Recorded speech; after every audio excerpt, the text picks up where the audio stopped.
Did you get that? I'm so confused. Also ich verstehe nur Bahnhof. You only understand train station? It's all Greek to me. Understanding Train Station. Living between cultures with Josh and Phelan.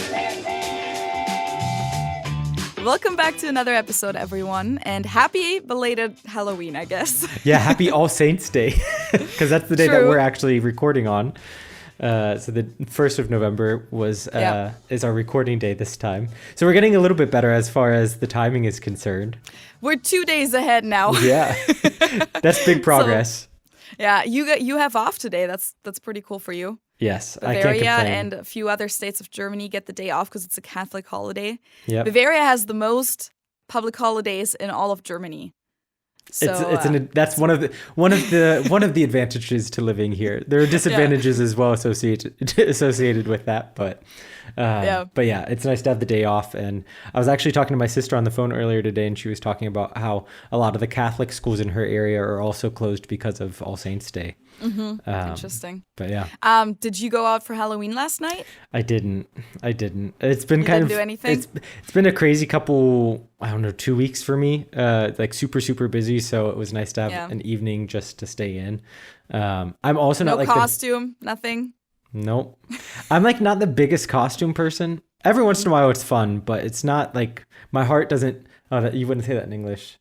How would you say? Like I'm not like super, super into it. My heart doesn't burn for it, is what I was going to say. Oh, mein Herz brennt. Mein Herz brennt nicht dafür. Exactly. Yeah. But it was a nice day. It was nice to just chill and have a day off today. A few years ago, I want to say, that must have been forever ago at this point, but maybe like 5 years ago or so, you went as a Bavarian dude, so a Bavarian guy. Did I? This was when you still lived Before in the US. I learned. And I have a photo of you. Oh no! I don't have to show it. Please but don't. Please I think don't. It would be really funny to show it. Please don't. Okay, well, I'm painting you guys a auditive Word picture. Yes. So you were wearing a Bavarian flag as like a little cape, and then you had one of these Filzhüte. What do you call those in English? Yeah, like a felt hat. Yeah, like one of those gray ones that's kind of pointy. That was my costume? That was your costume. What was I thinking? I thought it was really funny. Okay, I also had a few years that in the US I wore my dirndl as my costume, and I recently had a few people ask me if that would be offensive if they did it. I think Americans who have Tracht asked me if that's offensive to do, and I was like, nope. I mean, at least I don't think so. See, I've met a couple Bavarians that would be offended by it, so that's why. Yeah, I mean, if you do it in the US, I wouldn't be offended by it. Personally, as I said, I did it myself because, like, obviously it is kind of a costume here. Yeah. If you did it in Germany, that wouldn't even really work because I do have a video on that topic on my YouTube channel, so we're not going to explain it all. But in Germany, Halloween is really just reserved for scary costumes. Yeah. The normal costumes, like you do in the US, are reserved for Carnival or Fasching. Exactly. So, yeah, that really, I mean, unless you do like a scary zombie Bavarian. Yeah, that would be the only way to do that, but like nobody would really do that in Germany anyways, because in Germany it's kind of like a normal piece of traditional clothing. It's not considered a costume. Exactly. Anyways, I actually did have a Halloween party, and it was a lot of fun. Some videos of it.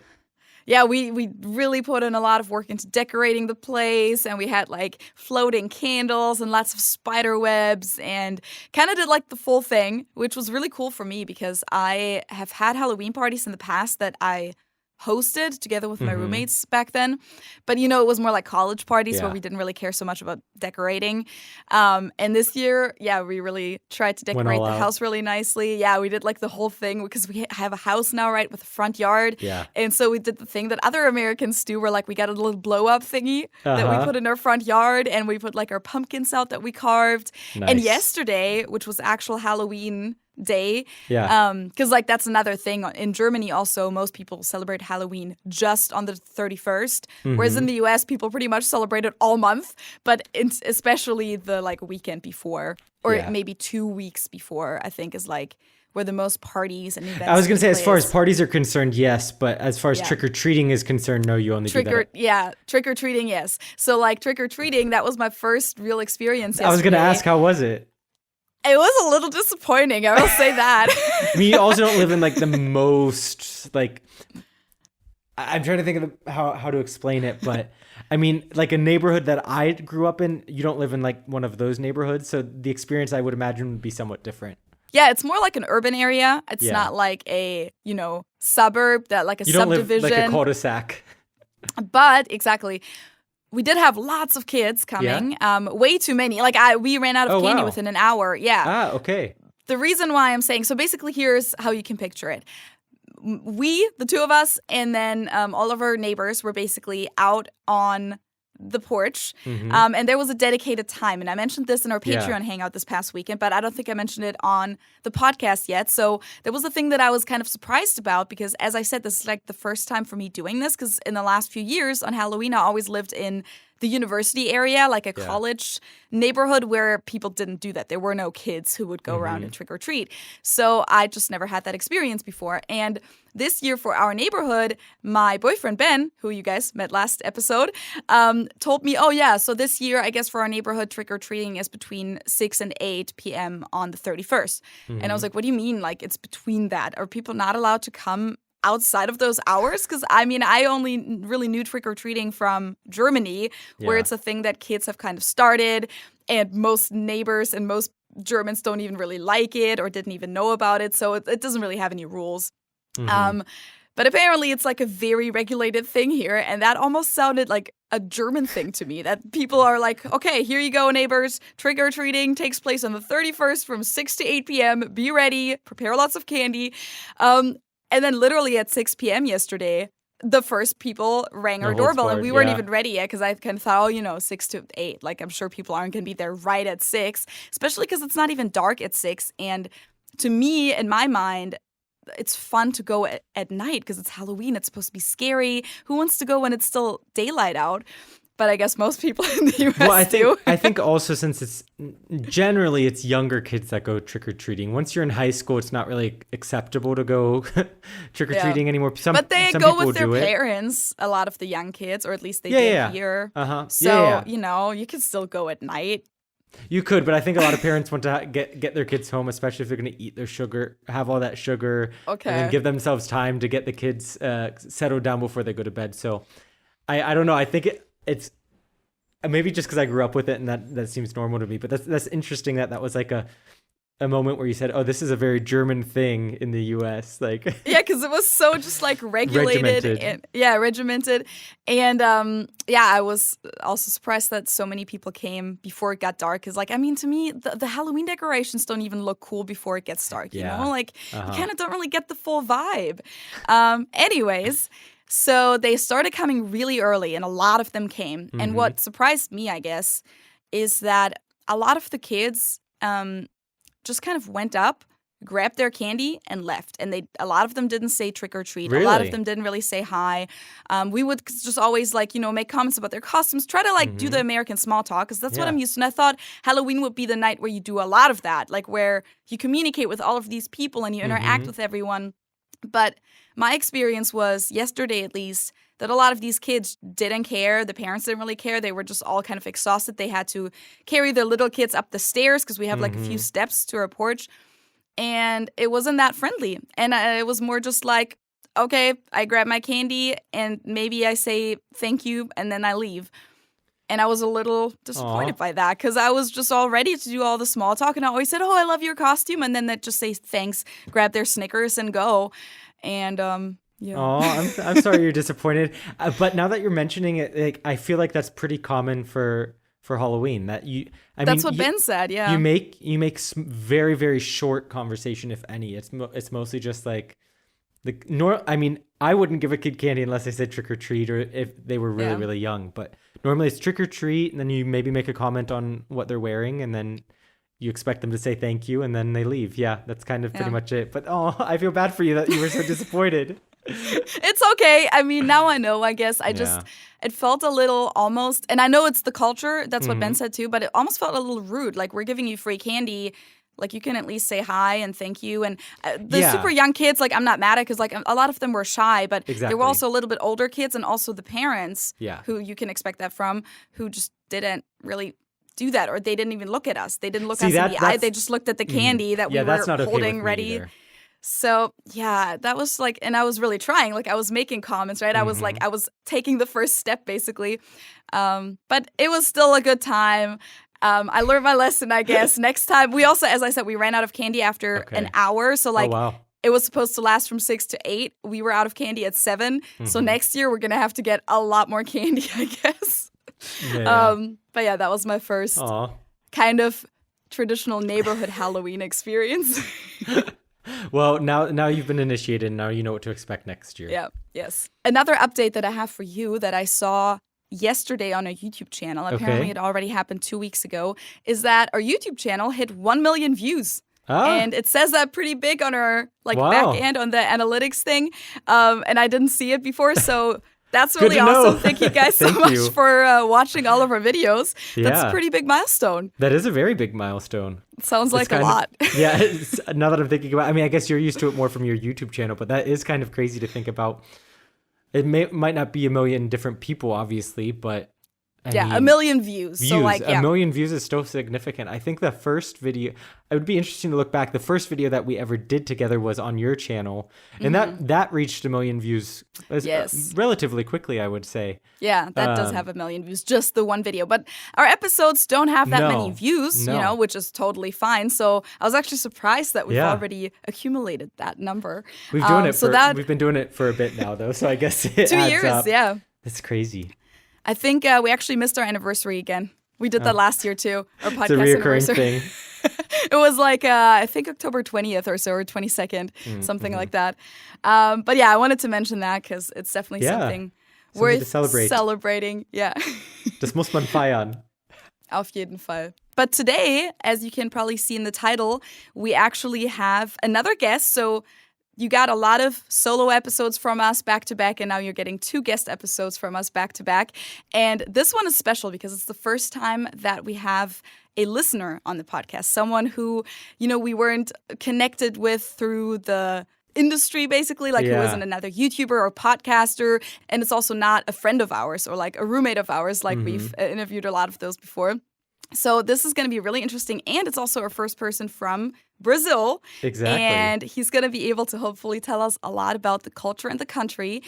Before we get into that, though, if you guys would like to learn another language, of course, we have our sponsor, Lingoda, who is currently doing their Sprint Challenge. And they do not have Portuguese, unfortunately, but they do have Spanish. They do have German, French, English, and business English. And I'm kind of pointing with my pen. So you're directing. If you're watching on YouTube, you can see how I'm just pointing with my pen like a teacher. But yeah, they have all these languages, and they are an online language school. So it's not an app. You actually get classes, but they're online. So they're super flexible. It doesn't matter where you are in the world or what time zone you're in. You can really take the classes from anywhere and any time of the day, 24/7. You can also pick different language levels depending on where you're at in that language, whether you're a beginner or maybe you've taken some classes in that language in the past, maybe in high school, or you've played around with an app before. You can jump into that level right there and pick it up again and improve your language skills. And speaking from personal experience, it's a great way to learn. It's a very flexible environment and also a very supportive environment. Whenever I was taking some classes with Lingoda, I never felt like, even if I was the worst in the class, that there was any judgment. The teachers are always there to help you. And it's also a great setting because the class sizes are so small that there's no way of hiding within the classes. So if you need someone to make sure to push you while learning your language or your target language, Lingoda is a great way to do that. Like Feli said, super flexible, that you can fit it into your busy schedule. And all of the teachers speak on a native speaker level. So you can really learn the everyday colloquialisms, and it's not just going to be textbook English or textbook French. So if you're interested in signing up, there are the 2 options which if you guys listen to us, you've heard of. There's the Super Sprint Challenge, which is if you are very motivated and really want that extra push and that extra challenge, it's 30 classes a month for 2 months. If you meet all of the requirements and go to all of the classes, then you can get 100% cash back on your investment. If you think, I'd like to learn, but that's a huge commitment, there's also just the Sprint Challenge, which is 15 classes a month for 2 months, and you can get 50% back if you meet all of the requirements. Yeah, and basically both of those options, as the name says, are a sprint. So like it's kind of supposed to be like this challenge that you do for 2 months, and it's really going to get you to the next level. It's going to get you started. And then, of course, afterwards, you can still continue learning the language, but it's just going to be a really good way to learn it intensively for that period of 2 months. And I feel like now might actually be a good time too, because like it's winter now, and a lot of people don't really, I mean, of course, Christmas is coming up and everything, but you don't really have these obligations anymore to go outside in the evenings. Like people usually come home at a time when it gets dark, and then we're all going into hibernation. The night to yourself. Yeah, exactly. So like, it might be a good time to do that now. You can even save money with our code SPRINTUTS. It's SPRINT UTS. With that, you will save 20 euros, which equals $25 off the deposit. That's something that you're going to have to pay when you sign up. And to sign up, you can just click the link in our info box or the show notes of the audio version. Just click on that, sign up, use the voucher code that's also going to be in the info box, and save some money. And then actually, if you follow through with that challenge, you'll save even more money, either 100% or 50% cash back. I was actually just thinking, we were talking about how we're all going into hibernation, but for our interview guest, that's not the case because he's south of the equator. So true. I would like to make a correction on that statement. If you're in the northern hemisphere, maybe you're considering going into hibernation now. But true. I would say that's on me. Yeah. But with that, let's just jump straight into the interview. Welcome, Matheus. I at least assume that's the proper way to pronounce your name. Yeah, that's the first question. You guys can say in the German way, Matheus. Here in Brazil we say Matheus. So Matheus, okay. So you put the accent towards the end. Yes, the stress syllable is in the most for the end. But yeah, it's Matheus. You can call me. Hello, I'm Matheus. I'm from Brazil, 19. I come from the countryside of São Paulo, which is like the biggest state here in Brazil, in regards to population, of course. I'm now studying law at the University of São Paulo, so that's why I'm now situated in São Paulo. That's and awesome. Yeah, really happy to be here with you guys.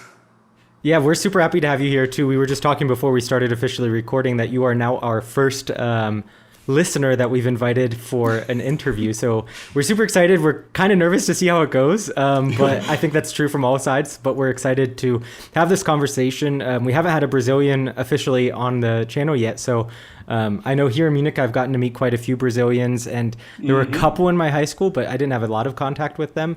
So I'm really excited to learn more about your country and kind of how you found the podcast. So yeah, thank you for joining. And yeah, Feli, maybe do we want to start with the first question, or do you have anything to add? So the banger wrong.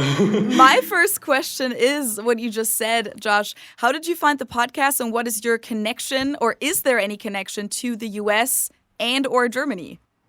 Okay, that's quite interesting. So I found the podcast through Feli's channel. I used to watch you a lot. I still watch you, but I used to watch you more. It's okay. I forgive you. Yeah. And I got to know your channel because I started learning German and I was looking after some German-speaking channels on YouTube or something like that, or anything regarding Germany. Sorry.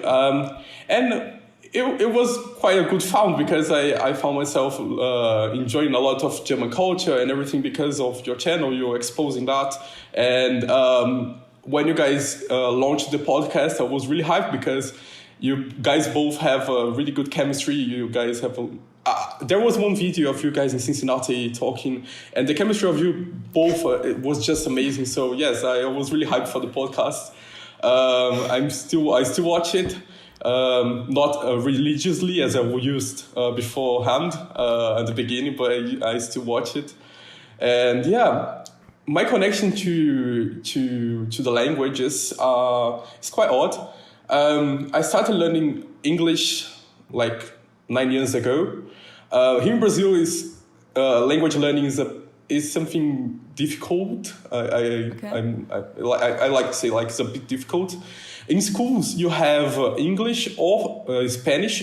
You can learn it, but it's not a good source of learning. I know many people. Yeah, I know many people learn English from it. I know many people learn Spanish from it, but it's not profound. It's not deep. People just learn the basics and they are good to go. Yeah. So yes, I started learning English like 9 years ago in a private school and everything. And then when I was in the beginning of high school, I decided that I wanted to study law and become in the future I want to become an ambassador. Okay, wow. Very Yes. cool. So, and I always love to learn languages and everything. And one of the best places you can learn law in the world is Germany. Interesting. Okay. I didn't even know that. Yes, law in Germany is like is peak. Like it's the best place you can learn. And how do you apply that to other countries then? Isn't it just German law then? Unless it's international law that you're studying. Is that what you would study, international law? Kinda. So when you study law, you have like two good, I would like to say like fountains of law. You have civil law, you have common law. Mm-hmm. Civil law is where you have it in the US, you have it in England, you have in these Anglo-Saxon countries colonized by England normally. You have common law, which is more regarding to commons, more regard to costume. We say in Portuguese costumes is a false friend. It is things that you learn through life, you learn through experience. And civil law, which is in Germany, is in France, is in Brazil, Korea, Japan, and almost everywhere in the world, is more regarding to jurisprudence, is more regarding to writers and many of the other things. So the best place and the place that you have the most developed civil law in the world is Germany and France. But I prefer Germany. I don't like French. but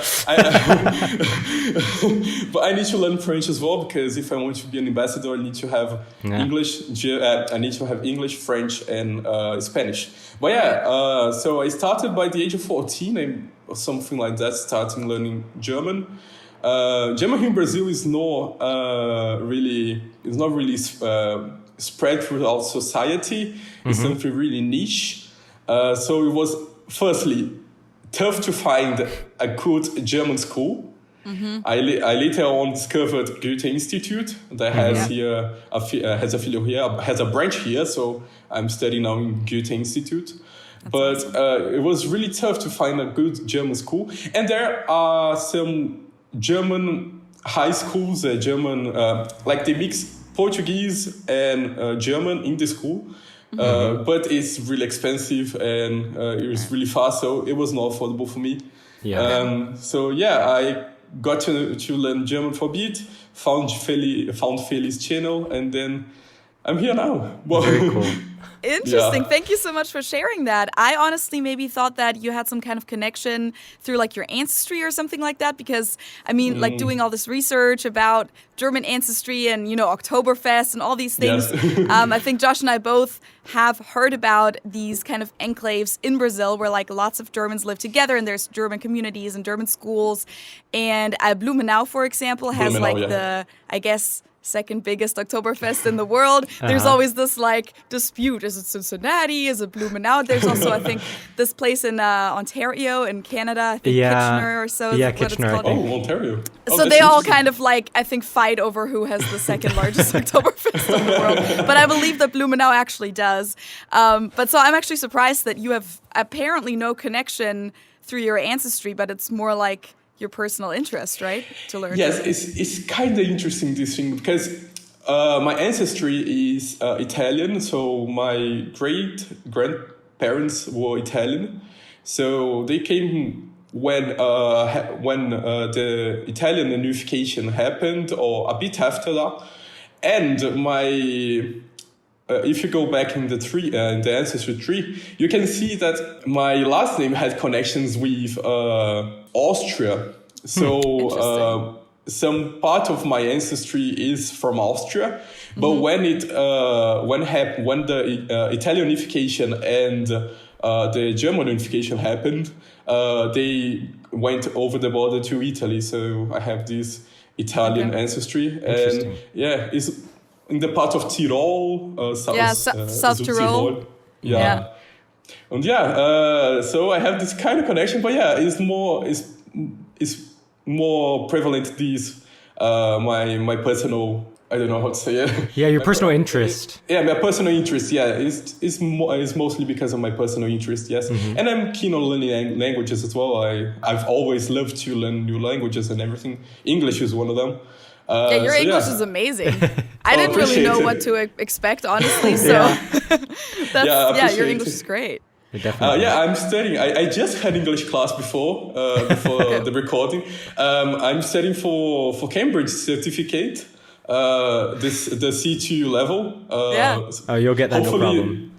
Hopefully by the end of the year, I get the certificate. CP is a bit difficult, but yeah, it's all part of is how the cookie crumbles. Yes. There you go. So just a clarifying question then. So have you ever been to the US or to Germany? No. Okay. That's so cool. I think it's interesting to have what's the way I should put it, untainted perspective of someone who lives in Brazil on both countries and cultures and how they influence maybe Brazilian culture in general. So like I said, I just wanted to have that clarifying question answered too.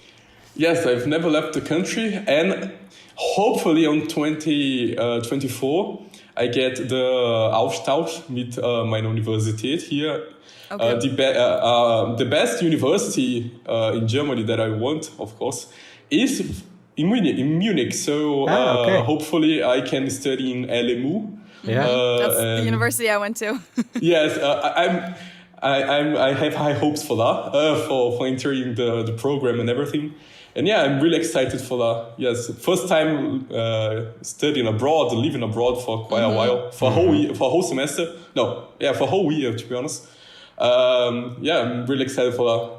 Would that be in law then already, or are you in some kind of pre-law program right now? I don't know how it works in Brazil, because in Germany, the moment that you sign up for university, you study law. In the US, of course, that's not how it works. So how does it work in Brazil? In Brazil, yes, these systems in Brazil are quite equal to Germany's. Okay. So, for instance, I applied to law. I'm studying law directly. It's not like the major and minor that I have in the US. Yes, it's quite different, but yeah. Interesting. So just a warning, when you study then Jura, law in Germany, but I know it from Munich especially because I have a lot of friends who study it right now or who have studied it. It's pretty dry. It's, I don't know what university is like in Brazil. I know that especially in the US, a lot of stuff is a lot more hands-on and classes are cooler because people also pay a lot of money for it. In Germany, it can be pretty just like boring. You have to just learn stuff by heart. The professors might not care that much. So just a fair warning. You probably already know that. Is the semester then in English that you would do? No, it's in German. Okay. Yes. Okay. Yeah, I need to have at least B1 level for applying to the exchange semester. And I've talked to some people that have done this exchange semester, and they said, "Oh, you do like 6 months of German learning, and you're quite put into the society and everything. So you're learning better, you're learning quicker as well." So they said the first 6 months are just to learn German, to get used to the language and everything. And then the other 6 months you are in the semester of university. Yeah. That's so cool. Well, I press my thumbs for you that it works out. Appreciate it. What do you guys, I assume in Brazil you cross your fingers as opposed to press your thumbs? Do you have a word for it? Or what do you say? Cruzados. Dedos cruzados, yeah. Dedos cruzados. It's almost like Spanish. That's one topic I would like to talk. Yeah. There are some false friends from Spanish and Portuguese. People say, "Oh, it's so alike." Like, "Oh, you know Portuguese. Oh, you probably speak Spanish," but nah. No, you can have some funny situations for sure. I mean, I think of the word borracha, which for you guys means like an eraser, right? Yes. And in Spanish it means drunk. Drunk. Yeah, borracho. Borracho. Yeah, we have some funny things, like people always joke like when you're younger you start learning people start learning Spanish and everything. So bus, if I'm not mistaken, is buseta or something like that. It depends on where you are. The word bus is very confusing. Are you talking about like a bus, like in Mexico you would call it a camión? Caminhão. Caminhão is a truck in Brazil. Yeah, but so that's what I'm saying. Depending on what country you're in, it can be difficult. So sometimes you'll say autobus. I know in some countries they call it a wawa. That sounds hilarious. It's very different. Yes, we have these kind of funny situations. For instance, I cited buceta, if I'm not mistaken, it's called. In Brazil, this word means vagina, so it's quite... Yes, it's in a vulgar way as well. Yeah. There's other words, like really vulgar ones that can quite get you into a funny situation. Churros, you have churros de... if I'm not mistaken, churros de porra, something like that. I don't know that. At least here in the South, South America, people say churros de porra. I have one of my what does it mean in teachers, English? Churros de doce de leite. I think you can. Dulce de leche. Dulce de leche, yeah. If I'm not mistaken, someone has to translate it for me. Sorry. Something Dulce de milky. leche. It's like a caramelized milk almost. You take condensed milk. Okay, I was like, I I understand leche, but nothing else. Yeah, it's like condensed milk, but boiled over again. And you can have like these funny situations. Like here in South America, I have one teacher that told me like she went to one country. I don't remember which country, but she said, she went to the fair and she bought churros de porra. And porra here in Brazil means semen. So it can be like a really hilarious situation if someone says, I'm getting those something all those lines. You guys can see how it goes. But there's these funny things, and of course you can be into really big trouble with that. But it's quite interesting. Brazil is the only country here in South America that speaks Portuguese. The other ones speak Spanish, and there are some that speak French. And there's one that used to speak Hollis? I don't remember how to say. Dutch, yes, Dutch. So, yes, and that's due to colonization, yes, because Brazil was colonized by the Portuguese. The other regions were colonized by the Spanish crown, so it has all these connections. That kind of leads into one of the questions that I'd written down is, Brazil is huge, right? Like 200 million inhabitants, I think that's about how big the population is. But it is the only country that really speaks Portuguese in South America. So, among the Spanish-speaking countries, of course, there are regional identities and national identities, but there's this what's not overlapping, but what's the word I'm looking for? Overarching, thank you. Overarching theme of, Latinos. Would you say as a Brazilian, you would identify as a Latino? That's a hot one. We don't like easy questions here. If you consider by Latinos like Latin America, of course we are Latinos, but at most we don't consider ourselves Latinos. Maybe because of this like identity of Latinos speaking Spanish and having all this culture together because of the colonization and so on. I think because of Brazil kind of is alone in that department. It doesn't fit in the Latino category. At least I feel like it. Here in Brazil, you have a lot, I like to call it like a cauldron of cultures, because you have people from everywhere in the world. You have, inside Brazil, you have a lot of different cultures and everything. Yeah. So yes, I think here is more Latino. You can consider that. But yeah, if you consider Latin American, of course, we are Latinos. Yeah, so like geographically you are, of course, but so culturally you don't really feel Latino. Yes, we do not feel like that. These are probably questions that don't interest Feli quite as much, but me more. Oh no, I'm totally down to listen. But the word gringo, in at least in Mexico, I know that word. Yes, I feel like in most Spanish-speaking countries, it has an association with the U.S.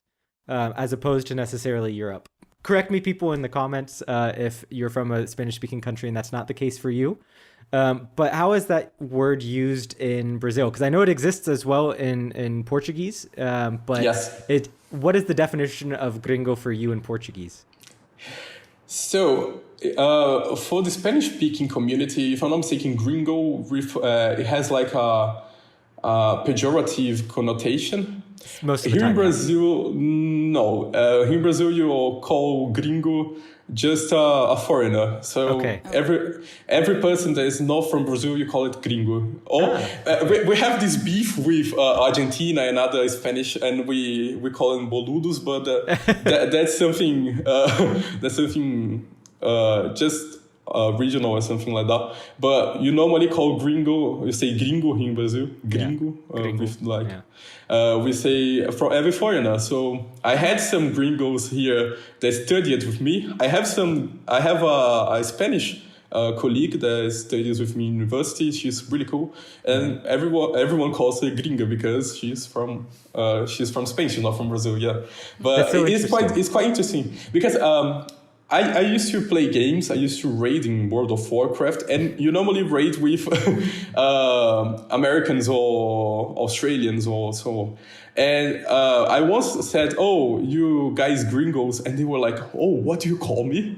And I was like, "Oh, did I say anything bad?" And he said, "Oh, my wife is Mexican, and she taught me that gringo has a pejorative connotation." I was like, "Oh, really?" Mm-hmm. And it was this like really awkward situation, but then I needed to explain that in Brazil it has a different connotation. But it's tricky. Interesting. Maybe staying in the same vein of language, just before we move on to maybe another topic. But someone asked, what are some of the differences, or what is your perspective as a Brazilian on Portuguese from Portugal? I've been to Portugal, and I love languages, so I watch a lot of YouTube videos about Portuguese from Brazil versus Portuguese from Portugal, and I know that they are quite different, especially the accent. But maybe what are some of your thoughts on that?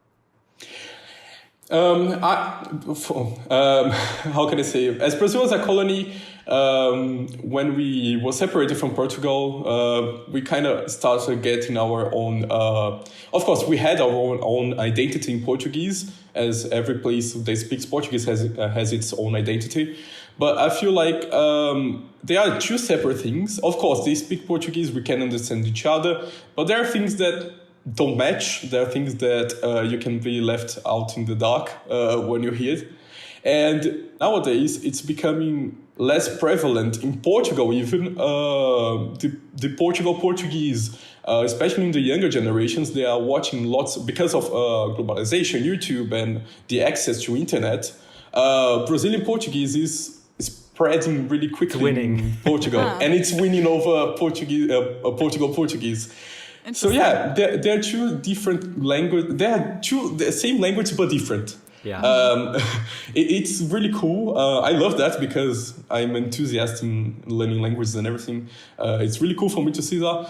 And it's quite saddening because you see this loss of culture and everything, like it's one taking over another. I don't like it.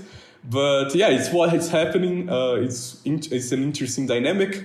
And of course, there is this difference that is quite noticeable when you start speaking the language. They have some some difference in stress syllables. They have different words. They have false friends as well. Even the same language will have false friends between countries. I think the best example of is it jarapinha? No, what's the word for like? I think they have a word for girl in Portugal that means like it means a prostitute in Brazil, if I'm not mistaken. Yes. You have this one. You have a guy. You say, for instance, a boy, children. You can call him a puto. In Portuguese, puto is referring to you kind of guessed it. It has this vulgar sense, and in Portugal, Portuguese means just a boy, just a lad. The one from the word slipped from my tongue. I don't know the actual word, but it's like jarapinha or something. No. It doesn't matter in the end, but but yeah, there's this difference. We say here some words that they like, wow, you really said that, and yes, it's a normal word, and they were like, no, that's so vulgar, and we're like, no. But yeah, there's this huge difference in some words that can, of course, cause you a bit of trouble, but at the end, it's the same language but different. It's interesting. I had no idea that Brazilian Portuguese is taking over. Yes. I mean, it makes sense because you guys are so much more. So, like, logically, yeah, duh. But I just, like, never knew about that. That's really interesting. Yes, it's really interesting because in the beginning of YouTube, here in Brazil, we used to watch Portuguese YouTubers. So we had kind of an influence of these Portuguese when growing up. But then now the Portuguese younger generation are getting the Brazilian YouTubers because, of course, there are many more videos. They can do more interesting things, or I don't know. But it's quite taking over it. And I've seen some Portuguese parents trying to block the Brazilian YouTube channels in Portugal because it was quite influencing their culture and their language. It's quite interesting and fun. So, what was that ever like with just regular media? So with movies and TV shows, are the two countries pretty separate, or do you ever watch shows and movies from the other country? No, we have quite different media. My English teacher is Portuguese, and he says that like in Portugal they have like I would say European TV or European shows and everything. One of cool things he told me that in Portugal they almost do not have like dubbed television shows and everything, films. They are most with subtitles, which is quite interesting because in Brazil almost everything is dubbed. Okay. So I think that has quite a connection with our ability to learn English and other languages. Because we are so used to trying to Brazilianize all content that comes to the country that it quite gets out of the way. But yeah, TV shows here we have some. We have of course for children we have like the cartoon channels, the Nickelodeon, Cartoon Network, and so on. And on TV, on regular TV, you have like.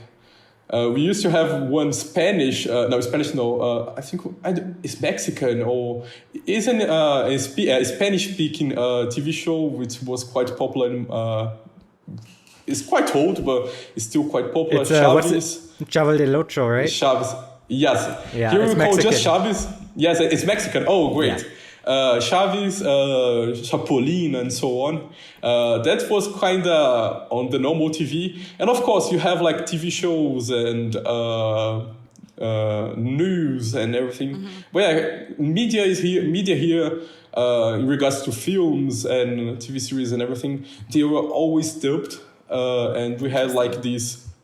Yes, it's really interesting. And we had like this huge influence from the American shows and everything. That's quite our influence. That's very interesting also with the difference, what you just said, because in Germany too, we're used to dubbing everything. While, for example, in Scandinavian countries and also other European countries, they're very much used to only watching the originals with subtitles. And I think you can also see the difference there.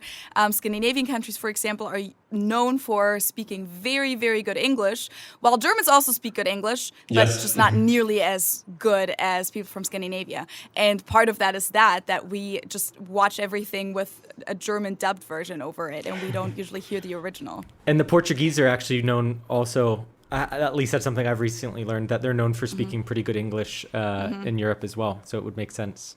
Yeah. Kind of tracks with that theory. Knowing that they also watch the originals, 100%. Learning German was kind of interesting thing as well.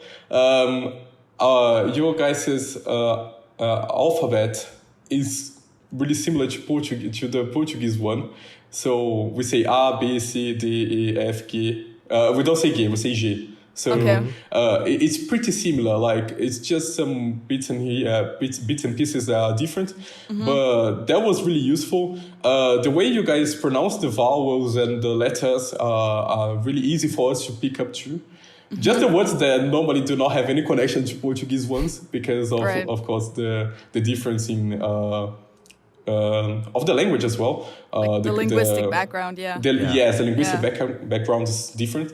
But if you get it, if you try to learn it, I'm feeling like it's getting easier for me to learn German than English. I don't know if it's because I've learned English beforehand and I'm now experiencing another language, but I'm feeling like it's a bit easier for me to learn German than English. That's cool to hear, because most people obviously say that English is much, much easier than learning German.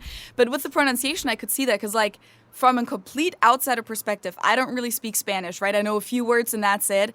I don't speak Portuguese, and I don't really know that much about languages as Josh does. To me, Portuguese, like, I think to everyone, but to me, like as a German, it always sounds more like Eastern European. So, I mean, everyone I think, or most people I think know that even though there are similarities to Spanish and Romance languages, the pronunciation is so different, and that's like kind of the main difference. But it just sounds like when I hear it, sometimes I can't even pinpoint where the language is from. I think also with Portuguese, that's kind of what we were talking about too. The difference between from Portugal and Brazil is so significant. I would say that it's mostly the people that you hear that are from Portugal that I associate more with Eastern Europe, because they eat. That's probably what I'm more exactly. used to hearing. Because they eat a lot of the vowels. Like I think a good example is the word for excellent. How would you say excellent? You would say excelente, right? I would say excelente here. Yeah, yes, and in Portugal they say excelente. Excelente, yeah. Yeah, it's very different. Yeah, that does sound more Eastern European, Slavic, or something like that. Yeah. But yeah, it's super interesting. So, in kind of preparation for this, for this interview, I was trying to get some more information about Brazil, and I remembered there's one of my favorite shows on Netflix it's called Street Food Latin America, and they do an episode in Salvador. I don't know how you guys pronounce it in Portuguese. Salvador, yeah. Yeah, it's a city in Brazil. Bahia, yes. Yeah, exactly. And they were going through a lot of the food, and it looked delicious. I don't know any of it, but I can definitely recommend if you guys want to see some cool street food from Brazil. That's a great episode on Netflix to watch. But one of our listeners asked, what is your favorite Brazilian food? Ooh, my favorite Brazilian food. That has to be feijoada. Okay. Feijoada is a typical, when you say, we're eating Brazilian food, people always try to make feijoada. So it started with the slaves. So here in Brazil, the slave culture is really present because, of course, it went on for quite a while. It was only finished in 1888. And it happened that feijoada is a typical dish that they did, and then it became part of our culture. So they used to get beans and every rest of and pieces and they could find of meat or anything, and they would put on the together with the beans, and they would make these really meaty and bony and everything a combination. And we kind of got it, and there's still people that put everything they can find in the feijoada, but it's more typical for us here, especially in São Paulo, to do like with only meat and sausages and all these other kinds of meat. But it's really delicious. It's only it's like black beans with pork. You can put some dried flesh, and you can put some sausages and pepperoni. You can put everything you want, and it's really typical for Brazilians to eat it. It's normal. You go to a restaurant, you find feijoada they are serving feijoada. You can find it anywhere. And my grandmother makes an amazing feijoada, so that's my favorite Brazilian dish. Cool. I'm going to have to look up a photo of it and put it on the YouTube version of the podcast. Yes, normally that's what people think when they search for famous Brazilian food. That's the one I like the most as well, so yeah. Oh, it looks delicious. I'm so hungry right now. There's some other things like really Brazilian. So sodas, we have Guaraná, which is really typical soda from Brazil. Is made from a fruit that's Brazilian. It looks like an eye. It's really creepy, but the drink is good. It's really... how can I say? I don't know how to describe the taste, but it's really fruity. What's the color? It's the soda is I don't know how to describe the color as well. It's better for you guys to search it and see. Okay. Because me describing it won't do me any favors. But you can see the fruit that looks like an eye. It's really creepy. But the drink Guaraná Antarctica is delicious. It's another. It really thing. does look like an eye. Wow. Okay. Yes, it's creepy. Wait, the fruit looks a little bit like a lychee. Yeah, it looks a little bit like a lychee, but lychees are spiky normally, right? Yes, they are. Wow. It does look like an eye. But they also look like an eye on the inside, except they don't have the. I mean, they just have the white part. No, I've never seen that. The color looks a little bit just like. Is it brownish? It's kind of hard to tell it's a because the brown. bottle, almost I like guess, is caramel. green. Yeah, It it's looks an just like ochre. apple juice or like ginger ale or something like that, maybe. Yes, apple juice. Yes, it's like an apple juice color. Yes. If you guys find it, buy it. I recommend. I feel like it. you could probably get that in Germany. I'm sure you could get it in the US too, because I feel like you can get everything in Yeah. the Go to US. Jungle Gyms.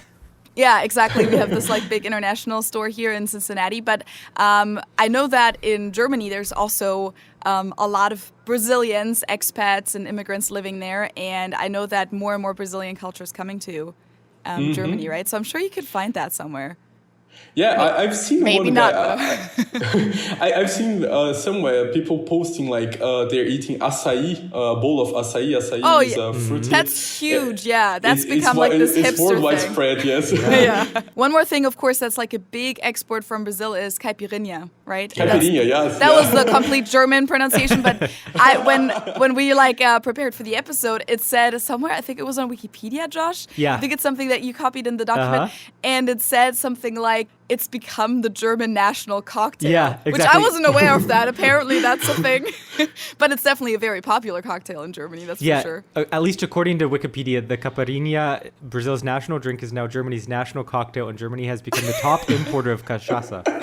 Cachaça, yes. Yeah. It's Yeah. made of sugarcane. Yes. It's the national drink from Brazil, like the alcoholic beverage. Yeah. It's more a drink than a beverage. Beverage would be like cervejas. Our beers, cervejas beer. Beer. Our beers are not as tasty as the German ones. I've tried some. Ours are bad, are horrible compared Yeah. to the German, but people I don't drink think it, I've ever so. had Brazilian beer. I do not recommend it. I've had like Asian beer, Mexican beer, of course, but I don't even know if I've ever heard of Brazilian beer. Like, never heard of like a brand or anything like that. Yeah, you can try it. Like, there's one Eisenbahn. It's really good. It's but- called Eisenbahn, like the Yeah, German Eisenbahn. word. Yes, like the German word. It's Like really it's good. related to our podcast, you mean? Because Eisenbahn means train. Train, yes. I do not have an Eisenbahn here, but yes, there's this one. That's the best one for me personally, I think. Okay. It's not as cheap as the other ones, but yes, I have some. I bought some. I do not have an Eisenbahn here, but I went to the supermarket and they were selling like these Paulana. Okay. Paulana? mugs. Yeah. Yeah, Paulana. Yes, and I got this thing here. I bought. Oh, okay. nice. Nice. You got a real Maßkrug. Yeah, and the Okay, that's something you don't really see in Germany, I feel like. yeah. But the first one you do. Oh, you mean the Yeah, the one. big can? Yeah, the big can, I The feel beer like you can don't see that he quite just as showed. often. Yeah, so he just showed, for those of you who are listening on the audio version, he showed us a 1 liter Maßkrug, so a Bierstein, one of those glass mugs that you see at Oktoberfest, and then a Paulana, which is a Munich brewery beer can. Yeah, exactly. Yeah. But that does surprise me a little bit that maybe the Brazilian beer isn't quite as good because there are so many Germans that immigrated to Brazil. And that kind of, I mean, I guess in the US we don't have the best beer. It's getting better with microbreweries, but in the US we don't have the best beer either. And we had quite a few Germans. But I know that most of the Germans that moved to Brazil are more in the South, right? Yes, yes. But has there been a significant impact on general Brazilian culture, would you say, by those German communities? Or would you say it's more regional? It's regional. It's for sure regional. Yes. You have, for instance, Blumenau, which has the Oktoberfest, and all the south. In Rio Grande do Sul, which is the most south state in Brazil, Santa Catarina and Paraná, which are following up. They are the three states that constitute the south in Brazil. We have south, southeast, center, northeast, and north. 5 regions, and the south region is practically impacted. It's mainly impacted by the German communities, a bit from the Italian as well, due to of course, when happened the German unification, and when the German unification happened and the Italian unification happened, and when Brazil separated from the colony, it became an independent state. They were offering here land, especially on the south, for Germans and Italians and everyone in Europe that wanted to come to cultivate and to do this familiar agriculture. That was another trend, a quite bad one. But after the end of slavery here in Brazil, the government implemented this eugenic policy to whiten the population, and they wanted a higher income of Europeans to whiten the population. It's a sad part of the history, but it's part of history. We need to address that. So here in São Paulo, we have a lot of Italian immigrants. More in the south, you have Italian and mostly German immigrants. So there was quite a trend in the past. And you see still a lot of influence in the culture of the south, especially. Yes. Is there like a specific way of how you can see the German influence? Is there like German words that people in the South use everywhere, or like German food, or how do you see that in the culture? It's really I have one friend that he lived quite a bit in the South, and he's studying with me here in university, and we went out and there was like this dish with sausages, and he said, this is a Wiener. And it was like, Wiener? And he was like, yeah, we call it Wiener. In São Paulo, we say salsicha. They say Wiener. And it was like, and then it clicked, the connection with Germany and everything. The Wiener, the Wiener Wurst. Yeah. And then there's some places in the south I went to. You can go and visit. Gramado is a really good, really interesting site to visit.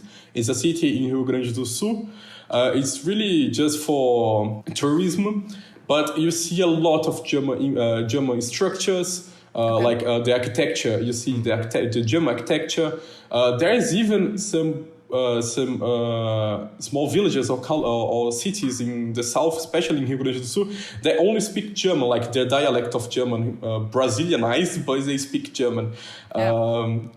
On food, if you go to the south, you can see some, we say pork knee. I don't know how to say. Is the knee of the pork? Schwein, wie sagt man nochmal? Schweinshaxen, oder? Schweinshaxe, yeah. I mean... Ja, ich glaube. Like a pig knuckle. Yeah. Yeah, we have that. Strudelau. Yeah, interesting. Yes, it's an interesting dynamic. As I said, Brazil is like a huge cauldron of cultures. Yeah. We have like everything mixed, and that makes me happy. Like everything is all together in one place. Yeah, it's awesome. All Brazilianized, but it's really nice, yes.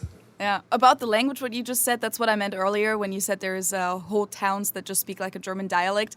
It even said when we researched a little bit that all the German dialects together are the second most common first language in Brazil. That was a very complicated way to phrase it. So like Portuguese is obviously the first main language. Yeah, the main common languages. main language, what most people have as their native language, as their mother tongue. And then apparently these German dialects are number 2 in Brazil. So yes, that's I can really see interesting. that. Yeah, I can see that, because in Brazil you do not have like any communities or like that still have their main language, their mother tongue, not even as a dialect, but the Italians have dispersed, and they do not speak Italian anymore. Of course, if you go to an old granny's house, you of course may hear some expressions here and there, but you do not hear Italian at all. English as well, you do not hear English here at all. In São Paulo, you quite hear because of the huge companies, and São Paulo is the place to be when you want to work and have this connection. 13 million people living in only one city, so wow, that's crazy. It's a huge city. Yes, imagine I went from like 200 1,000 people to 13 million. So it's a huge gap. That's a big change. Yes. That would be too much for me, I think. I quite get accustomed to it, but yeah.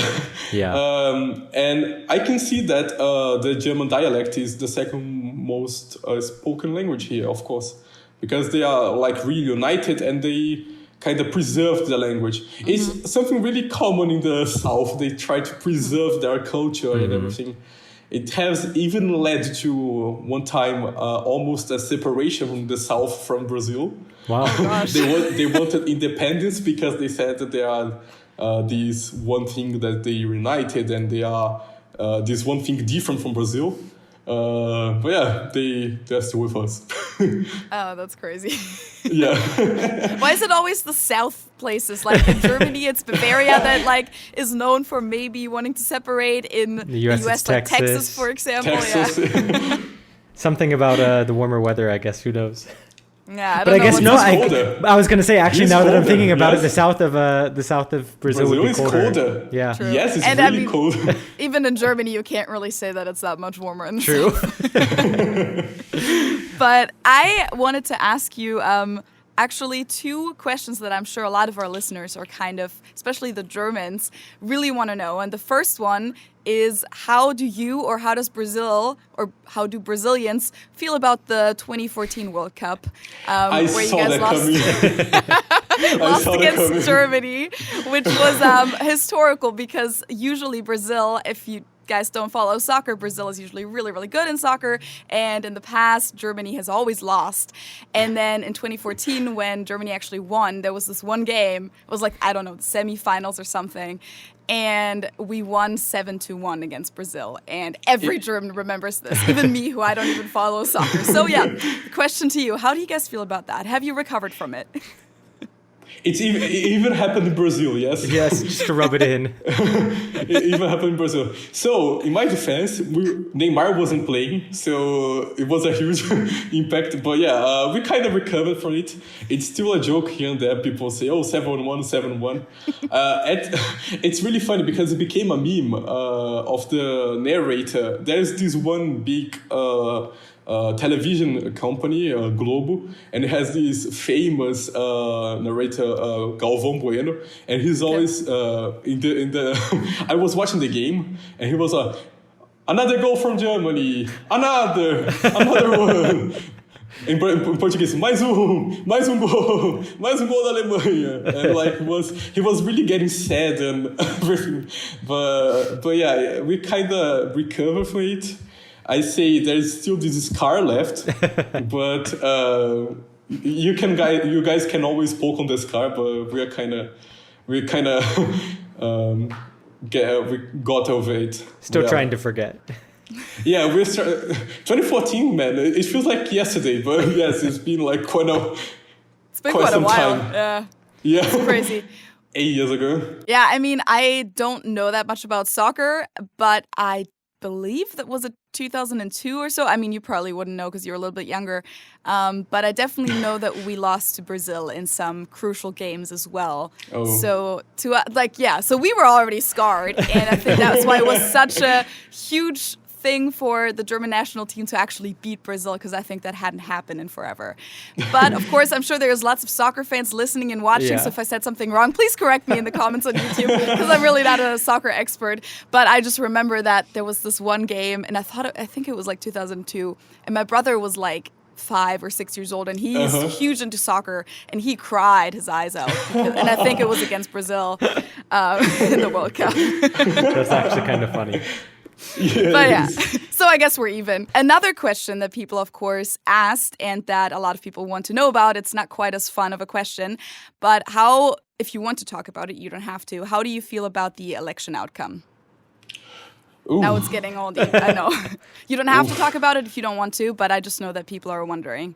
It's a big topic right now. Yeah, it is a big topic. It has some strange outcomes. I would not expect that. But we haven't heard of our president now anything about the elections. He's been quiet about it. That's something odd because you wouldn't expect it. Some bad things are happening as well. Some really extreme extreme things are happening. For instance, truckers are blocking roads until they are told not to do so. When the election was happening, the police was because here in Brazil, as I told you, we have like 5 regions. The Northeast region is where most of the place where one of the candidates has most votes. It's like we say curral eleitoral, but yeah, it's the place that this one candidate, Lula, has most of his votes, and the police there were blocking people from voting because they wanted Bolsonaro to win. The election was really tight, like the results were really close, it was a really small margin of difference. Like 1% or so, right? Yes, it was this low of a difference. But yeah, it's really sad to see the reality. Like my mother was texting me, she was like, "Oh, they're blocking the road." It was difficult for me. Yes, she was texting. Yes, she said, "Oh, it was difficult for me to get home yesterday because people wouldn't let us go through." And it has always this negative impact. I feel like talking politics in Brazil. It's always you pick sides. You're either one or the other. You never have an in-between middle ground. People always think black and white. They do not think gray. Kind of like in the US. Yeah. Yes, and if you're not in accordance with that way of thinking, you're the other one. But you're not the other one, but you're deemed as the other one. It's horrible. It's horrible. I hope for the best for Brazil. I think that better days are here to come. It's really sad, the reality of what's going on now, what happened as well. We had many deaths of COVID on this last mandate of our president. It's just sad, like the reality. The vaccines, we had the vaccine ready to go, and he didn't approve the vaccine to be produced. Which was a huge loss of course, not only income, but of lives. We lost many lives because of the, this disregard to science of our president, still president. Even the Amazon, we had a huge loss in the Amazon rainforest. There was like this huge, because the expansion of the agriculture in the center is towards the Amazon rainforest. So what they do is they burn down the rainforest to build more fields and where they can grow crops and of course cultivate cows and so on. So there was this huge loss of biodiversity in the Amazon rainforest because of these burns, and the president allowed them to do so. He didn't block and everything. Yeah, it's just a sad reality, man. I feel like I didn't want it to happen. Of course, nobody wanted the pandemic to happen, but it did, and it swept away many lives and many people that didn't deserve that outcome. People that have. My father is a doctor. He's a heart doctor, and he has many patients with problems from COVID. Like their lungs had problems, then led up to heart problems, that led up to kidney problems, and the president did nothing. Like he didn't want to buy the vaccines. He said it was just a flu. There was corruption with the respiratory machines and everything. So I wish I could go back in time and, I don't know, relive many happy moments, because it's really a sad reality. Yeah, I was actually just listening to a podcast while I was on a run before this conversation, and they were talking about how, I think since Bolsonaro was in power, the land mass that was lost of the Amazon forest was equivalent to the state of Maryland in the US, which is crazy. But something that I learned also that I thought was interesting, not necessarily about politics in Brazil, but the way that the system works, is that voting is mandatory and that you have to pay a fine if you don't vote. I feel like that's that's something that, I mean, in the U.S. obviously isn't a thing, and in Germany either. Is that something that, I mean, how big is the fine, and do people actually vote, or do people? Yeah, I just thought that was such a foreign concept to me, and I wanted to ask you about it. True. Yeah. Yes, it's really different, and so the fine is not that big. It's something you can really afford to pay. It's not like in the hundreds. It's not in the hundreds. It's in the two digits category. It's like, I don't know, 70 reais or something like that. It's something you can afford to pay. But it's mandatory. And in this election we had, like, the results were computed. We voted on the 30th, so it was like 2 days ago. The amount of people voting was like the biggest since it's the biggest since like for quite a while. I don't know since when, but it's the biggest it has been for quite a while. You see a lot of disengagement of people against Bolsonaro and people supporting him. That's why you see like this the outcome of the election, like this small percentage difference. There was. But yeah, you don't need to vote. You can pay a fine. You can also like justificate your vote absence. You can like go and you can write to them or go to the specific places and tell them, oh, I can't go vote. I can go voting because I'm living abroad, or I'm in another country. I'm in another state. I can go back to mine, and so on. You can always do that, but yeah, it's mandatory. You need to vote, and it's also electronic. Yes, the voting is in an we say urna. It's an direct translation is urn, and it's this electronic device that computates votes quickly, and we have the result in the same day. Like 2 hours after they close the urns, is just finished. You see the president or the governor and so on. Yeah, but yeah, that's very interesting. Voting. Germany could learn from the digitalization at least. Yes, that will help. I see. But yeah, you guys are really, really you guys really in front of us, like in questions of politics and everything. Like both countries, I feel like, are more developed in these politics scenarios than Brazil. I feel we're like still young and dumb. But yeah, I don't know. The U.S. has had some non too great moments lately well, too. But so I feel like you guys are better off than us. Yeah, I'm just gonna leave it at that. Yeah. I mean, I'm sure many Germans would agree, disagree. Yeah, there's a lot to also criticize about the German system, but probably, yeah, overall, I'm sure we're definitely a little bit better off in that regard. Should we move on to like one last more like happy topic before we wrap it up, so that we don't have to leave it on this like controversial, serious note? So I'm sure a lot of our listeners, and also maybe Josh and I ourselves, would like to travel to Brazil at one point. And of course, a lot of people have certain images of Brazil, like Carnival, for example. But also, it's known for being pretty dangerous.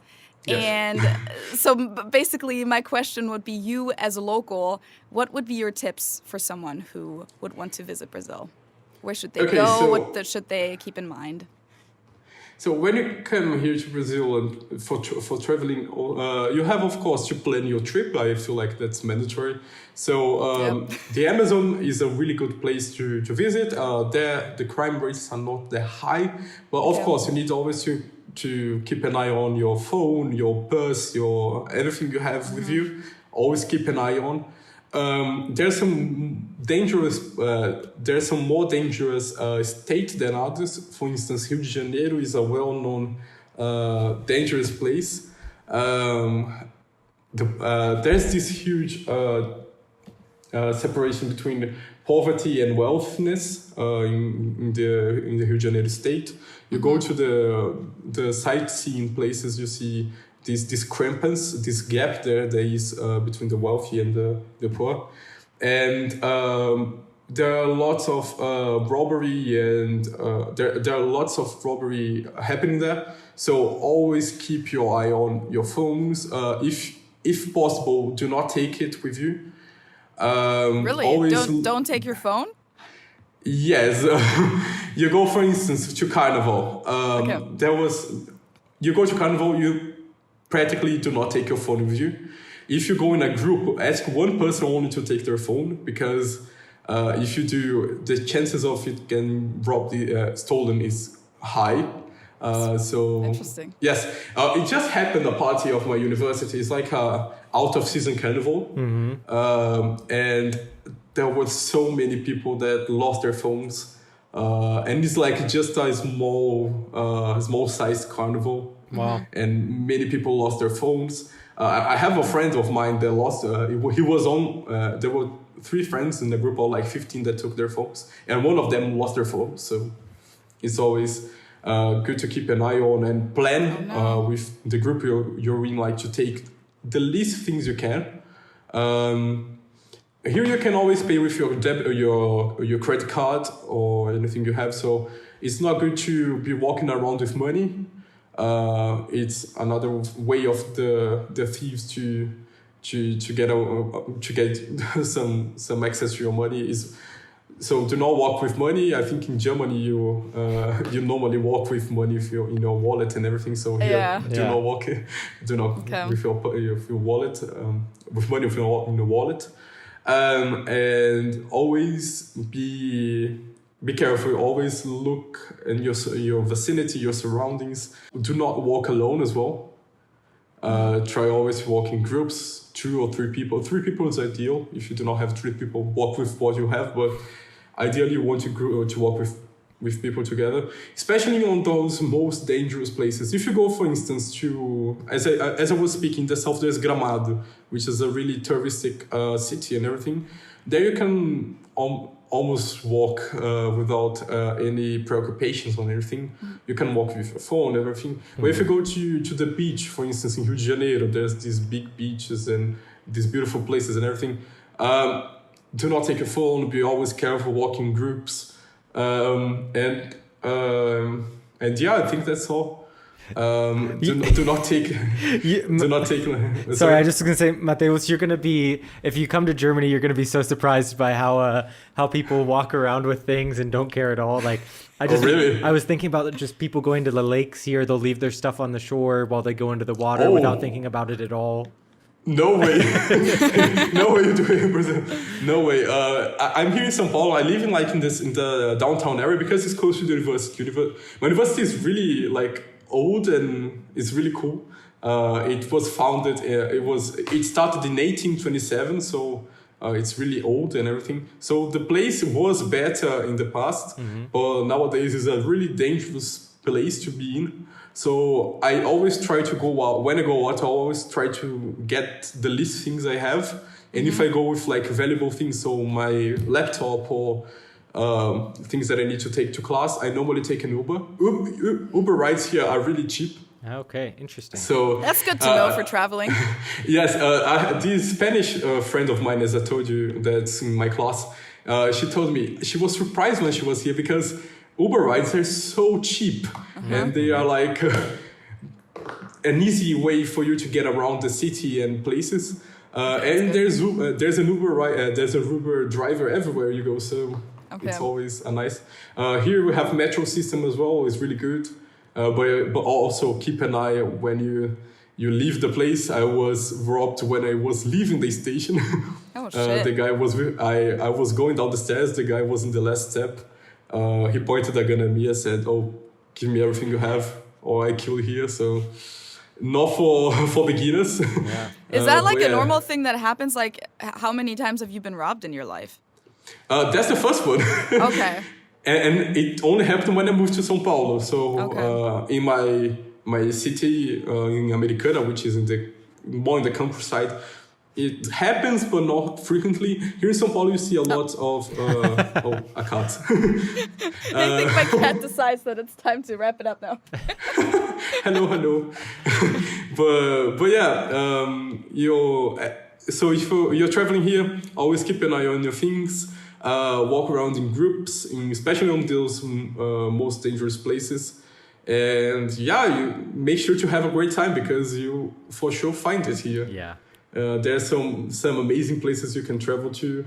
some amazing sights. And yeah, for sure. I mean, I think that's not a secret that Brazil is a beautiful, beautiful country to visit. It's definitely on my list of places to go. Hopefully soon. Oh, for sure.